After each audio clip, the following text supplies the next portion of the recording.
Bung Tumpal, tadi sampai di pembicaraan soal profesi penulis skenario. Dan pertama kali ditawarin untuk nulis skrip panjang, ternyata kenyataannya tidak seindah yang dibayangkan. Artinya produksinya berhenti, kemudian nggak dilanjutin, tapi skenario udah jadi. Nah, apa yang mendorong? Maksudnya apa yang mendorong Tumpal untuk terus tetap nih pilihan hidup gue nih menulis skenario gitu dengan kenyataan pahit itu ya. Artinya harapannya kan filmnya jadi di syuting gitu. Apa ketika ada tawaran lagi, kenapa diterima lagi? Kenapa nggak berpikir yang lain? Pasti kan itu juga merupakan satu pukulan secara mental ya. Iya, lumayan tuh saat kandas gitu kayak gimana ya. Tapi istilahnya udah kepalang tanggung, nggak bisa mundur lagi. Mau balik ke kantor lagi ada malu. Aduh, masa udah ngomong mau jadi pembuat film, udah terlanjur ngomong sama orang di Dulu rumah. Dulu sempat ngantor di mana? Artinya sebelum di dunia film nih? Nggak ngantor sih, coba kerja serabut-serabutan aja gitu, bantu-bantuin keluarga. Cuman ya udah kepalang tanggung, jadi nggak ada kayak seolah-olah udah nggak ada pilihan lagi, nggak ada bayangan lain lagi, kayak nggak mau tuh tuh ijazah nggak dipakai jadinya gitu. Padahal kan banyak teman-teman paling banyak di bank. Tapi udahlah, pokoknya mau jadi skenario. Tentunya morat-marit ekonomi, jadi masih numpang di rumah ibu. Ya malu lah itu, benar-benar kayak udah lulus, kayak semi pengangguran. Cuman ya waktu itu akhirnya gimana biar bisa survive, Astrada iklan. Malah jadi Astrada lagi, jadi itu skrip bubar jadi Astrada. Udah iklan, akhirnya pernah jadi Astrada film panjang juga, Postcard from the Zoo tuh filmnya Edwin, jadi Astrada film panjang, jadi jadian lagi. Kayak syuting film panjang tuh kayak begini gitu. Berapa hari tuh, 28 hari, bukan Astrada 1, dibilangnya Astrada 1, tapi nggak ada Astrada lain, jadi bukan 1, ini namanya Astrada tunggal gitu. Astrada tunggal jadi ya. Sendirian banget. Sendirian, gila itu dikerjain habis-habisan tuh, bukan dikerjain tapi kayak ngerasa dikerjain sih. Ya gue pernah ngobrol sama lu ya di era itu, karena gue pernah diajak juga, cuman bentrok sama syutingnya Iva, sang penari itu kan. Penggemblengan aja tuh kayak penggemblengan. Begitu bikin film panjang. Terus Edwin juga, saya yang selalu banyak dari Edwin sih, dia memperlakukan saya tuh kayak sutradara sebenarnya. Cuman ya belum waktunya bikin film panjang aja gitu kan, dia tanya. Nah menurut gue sih gitu ya, kayak gimana Pal menurut lu kebayang nggak shotnya gitu, lucu aja ditanya gitu, padahal kan yang gue tau gue Strada mah bikin jadwal aja, nggak usah ngomong macam-macam, pokoknya lakuin aja sampai semua syuting lancar gitu. Cuman kadang-kadang udah ngomong kreatif sama dia, ya lucu juga nih gitu, kenapa dia gini. Tapi itu berkesan lah gitu, jadi kayak bisa tap in juga ke dia berpikir bikin shot gimana. Cuman Edwin lah gitu, dia punya caranya sendiri, tapi itu menginspirasi aja sih. Nah Astrada sampai akhirnya apa ya, itu pengalaman pertama ikut produksi film panjang atau sebelumnya udah pernah? Itu pertama kali lah. Artinya sebagai kru atau sebagai apa? Bikin film panjang pertama kali. Nah justru tuh setelah proyek yang pertama tuh kandas, film pertama saya tuh panjang sama Rudi Sudjarwo. Skenarionya di shoot oleh Rudi Sudjarwo. Pasukan Kapiten, film anak-anak. Pasukan Kapiten. Nah itu tayang di bioskop berapa hari? 4 hari kali. Jadi kalau itu pelajarannya wajib. Oh ya. Pasukan Kapiten ya. Nggak ada yang pernah dengar lah. Akhirnya pernah ngelihat, nonton aja enggak waktu itu. Lain sama yang 5 Elang itu lain? Beda. Oh beda lagi ya. Itu Salman Aristo. Oh itu sama Risto Lima Langit. Iya, gue dengar soalnya anak-anak juga kan, film anak-anak, ya, sama-sama film anak-anak. Lagi banyak film anak-anak. Tapi memang ya nggak tahu lah salah di mana promosi atau apa gitu. Pokoknya tuh film lewat aja. Akhirnya pernah ngeliat di pesawat. Oh ya. Jadi aku pas nonton, kayak gitu jadinya. Ya banyak kurang-kurangnya lah dari skripnya. Tapi nggak datang ke lokasi waktu itu? Datang ke lokasi. Oh datang ke lokasi. Karena di daerah dekat Jakarta Timur itu syutingnya. Jadi kayak kurang lebih kayak gini film ini dibikin. Waktu itu datang tiap hari tuh untuk ngeliat dibikin nih.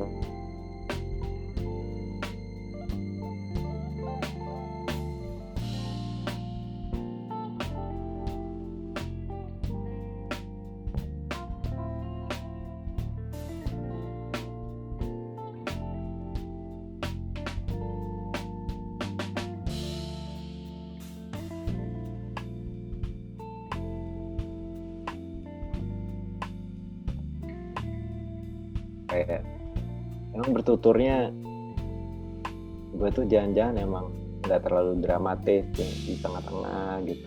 Emang karena nggak tahu film-film yang akhirnya nyambung yang gitu ya, kayak saya suka banget Yuzuru Ozu gitu. Yuzuru Ozu. Film apa? Mana film yang paling suka Ozu? Tokyo Story, The Story, terus I was born but titik-titik I was born but ... gitu. Terus There Was a Father, The Only Son, banyak banget lah. Dan dia kan emang genrenya waktu dia kerja di studionya kan emang drama keluarga ya. Iya, drama keluarga. Jadi ya apalagi Early Spring, Late Summer kayak gitu. Late Spring, Late Summer ya. Itulah lupa judulnya. Early Spring ya. Jadi kisahnya tuh berputar soal hubungan dinamika keluarga aja gitu. Jadi anak ke orang tua ke anak, terus antar bang ade gitu. Berkutat di situ aja temanya, tapi selalu punya perspektif yang baru gitu kalau nonton. Nah itu mungkin ada hubungannya tentang keluarga gitu, karena dekat gitu. Sehari-hari saya dibentuk sama keluarga gitu. Dan waktu merantau itu tiba-tiba pertama kali keluar dari rumah dari SMA, kayak ada momen yang kayak ada yang hilang gitu karena kos sendirian.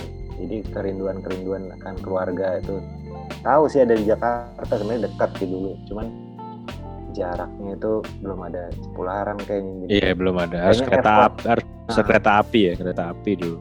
Jadi jarang pulang tapi rindu sama keluarga, makan bersama.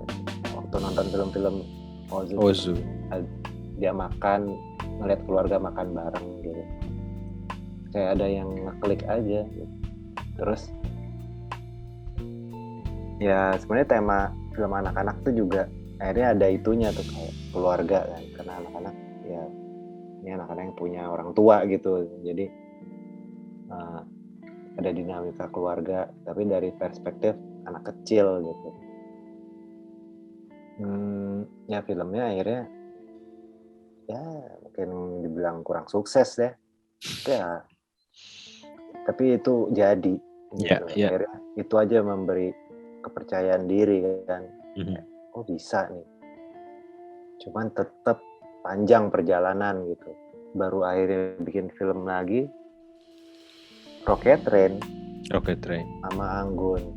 Itu juga bisa dibilang indie lah ya, sama Buta Film gitu. Itu sutradaranya punya cerita pribadi banget gitu. Dan kalau ada yang tahu Anggun Priambodo ya, dia banyak terkenal sebagai pembuat video klip ya bersama Dugar. Dia kan seniman. Dia video artis, kadang-kadang performance art gitu. Ajaib tuh bentuk-bentuknya, jadi bentuk-bentuk pikiran di kepala gitu. Dan lu main juga kan di situ, jadi salah satu tokoh. Ya, jadi main kecelakaan juga. Harus main, pikirannya ada aktor nanti, tapi mungkin aktor juga pada minggir kan. Apaan ceritanya, skenarionya juga aneh. Menarik, gitu, ensemble-nya menarik. Om Leo ya, Om Leo, ya. terus Rain ya. Midori. Iya. Jadi dari format aja aneh. Jadi kayak kalau yang Pasukan Kapitan itu kan klasik ya, 3 babak atau 8 sequence. Pokoknya kita bilang struktur klasik lah gitu. Anggun ini banyak potongan-potongan adegan di kepalanya, jadi mungkin dibilangnya vignette gitu. Jadi ada adegan yang ikat tuh tema atau ide aja. Jadi perpindahan ke scene-nya tuh bukan progresi plot gitu, tapi ide ini. Nah, jadi waktu itu membayangkan strategi gimana kita bisa syuting, nggak cuma ngobrol ngalor ngidul doang nih, gitu. Karena harus di breakdown skenarionya nanti kan. Dimanain gitu. Lu mau bikin apa sebenarnya? Tapi dapat benang merahnya sebenarnya cerita pernikahan dia aja, ya, dari bercerai. Kenapa itu terjadi? Terus apa sih tarik ulur antara keegoisan sama keinginan untuk berkeluarga? Terus gimana kalau karakternya tuh seorang seniman gitu? Kenapa seniman? Karena kita punya asumsi seniman tuh urakan, nggak bisa komit gitulah. Ya mungkin tuh dia aja kali seniman nggak gitu juga. Oke, seniman versi Anggun. Ya artinya karena tadi bicara personal ya, jadi ada kisah orang personal dan point of view orang pertama yang ceritain ke lu harus nulis itu. Tapi bentuknya fragmen ya. Jadinya fragmen gitu kan. Ya. Nah itu gimana Pal? Dari gue cuma penasaran. Lu oke tadi memilih jadi penulis, terus akhirnya jadi ada yang nawarin lagi, terus lu melatih keterampilan lu seperti apa? Per project beneran kayak, dan meskipun maksudnya tentu belajar ya baca buku, paling gampang baca buku, dan nggak ada cara lain untuk belajar menulis ya selain menulis gitu. Makanya juga ada bikin skrip sendiri. Kalau Niko pernah dengar namanya Sidewalk Dogs yang iya dong, pernah dong. Nah, di mana itu yang menang di itu kan Rotterdam. G-Fest. G-Fest ya. Bekerja sama dengan Hubert Bals Fund. Ya. Ya dapet tuh Hubert Bals Fund. Tapi sekarang dia masih ada. Dia udah draft terakhir disimpan di peti petikan dulu, peti eskan dulu, udah draft 6. Ya kan sempat baca juga gue kan itu kita udah sempat istilahnya ngalor ngidul lah ya antara temen ngobrol dan menarik banget ceritanya. Ya nggak apa-apa sih Pal, kalau menurut gue masih pasti ada saatnya dia untuk dibuat. Mungkin waktu itu belum jodohnya gitu. Kalau apa mungkin sih gitu. setelah film lu yang nanti ini, setelah itu kan mungkin siapa tahu nasibnya di situ gitu. Jodohnya di situ. Jadi apa ya yang belajar dari situ juga ada waktu namanya. Waktu itu ya kita kesulitan menyebut pakai bahasa Indonesia.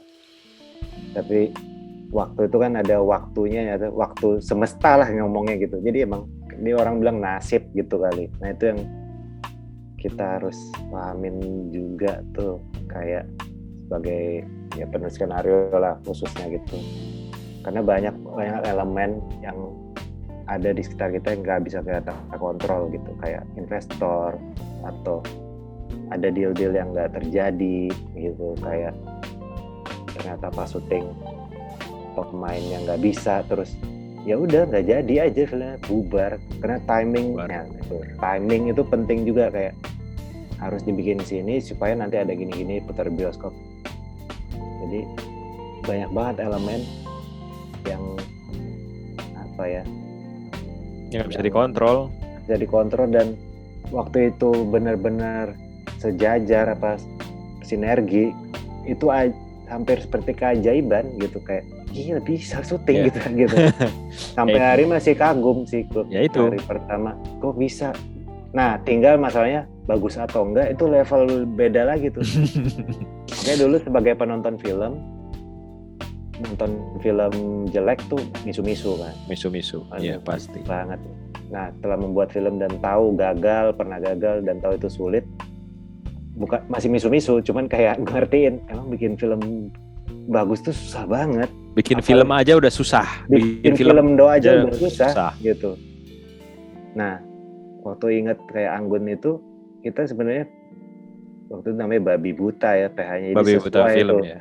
Kita membabi buta aja, sikat aja gitu. Dan kebetulan ada produser, itu juga penting, ada produser gitu, Dede waktu itu Mbak Miske itu bilang pokoknya deadline-nya kita harus syuting bulan ini. Gak ada lain-lain, lo boleh diskusi terserah lo, pokoknya jadi tuh skrip ini. Tangan besi dia.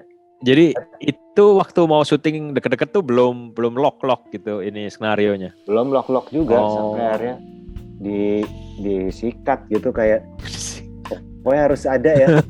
Iya. Tuh. Harus terus ada yang gitu. Budgetnya kan juga wah minim banget lah. Tapi terlaksana gitu. 9 hari syutingnya. Gue nonton sih waktu 13. itu di mana ya, di Gute apa ya pertama kali diputer ya. Yeah. Wah itu agak mencengangkan lah maksudnya. Iya tapi gue enjoy gitu nontonnya gitu, enjoy dan mengingat secara visual juga berkesan, artinya ada yang diingat lah. Kan gitu kan, paling mudah lu terkesan gak sama filmnya, entah terkesan karena buruk atau karena baik gitu kan, antara dua itu aja kan. Kalau film yang biasa-biasa aja ya lu lupa biasanya kan gitu. Nah itu tadi juga pemahaman orang soal film making itu kan, artinya gue bicara khalayak umum lah, paling deket sih keluarga lah, orang tua sendiri mungkin juga nggak terlalu punya perhatian sama filmmaking, mungkin nonton film iya, nonton serial iya, tapi mereka mikirnya mungkin ya itu rekam jadi gitu, kayak waktu kecil juga mikirnya gitu, lu waktu dulu juga gitu, lu waktu kecil. Jadi sebenarnya nggak sederhana itu kan, artinya prosesnya tuh ya itu tadi, ada sinergi, semuanya pas waktunya, berhasil tuh filmnya, ya kan. Nah itu yang nggak tahu kita, istilahnya magicnya gitu loh orang bilang tuh. Yang kita bisa kontrol ya tergantung, walaupun skenario jadi gitu kan, biar bisa di syuting. Itu juga kan yang akhirnya belajar bekerja ya beneran, sebenarnya di dalam industri saya belajar gitu, soal kayak ya bahwa ada pihak lain yang punya yaitu uang mereka, dan mereka harus bertanggung jawab setidaknya untuk orang yang memberikan uang pada mereka, misalnya produser gitu. Sama dia, dia have to answer to someone gitu. Nah, nulis skenario itu dalam terata itu, dalam jejaring itu, dalam ya apa ya istilah hierarki itulah gitu. Hierarki itu ya. Hierarki. Kan kita sebutnya waktu itu seringnya disebutkan golden triangle tuh. Golden triangle. Saudara produser. Idealnya sih bisa lah kita coba capai gitu ya, meskipun kenyataannya enggak gitu juga. Itu. Ya karena kita Indonesia ini lumayan unik kalau menurut gua. Satu sisi kita ini kan adopsi semua ya dari Barat ya, dari kebiasaan Barat yang sudah ada pakemnya, kemudian diadopsi ke sini. Pastinya apa yang dilakukan oleh pendahulu-pendahulu kita di tahun 50-an itu pasti beda sama yang kita lakuin sekarang secara sistem. Mereka pun sebetulnya belajar kan di Amerika, setahu gue di Prancis, pendahulu-pendahulu kita kayak Pak Usmar Ismail, kemudian Pak siapa lagi, Asrul Sani segala macam kan belajar di luar negeri kan. Nggak di sini nggak ada gitu. Itu nggak ada sekolah baru ada IKJ tuh tahun 70 kalau nggak salah, LPKJ itu.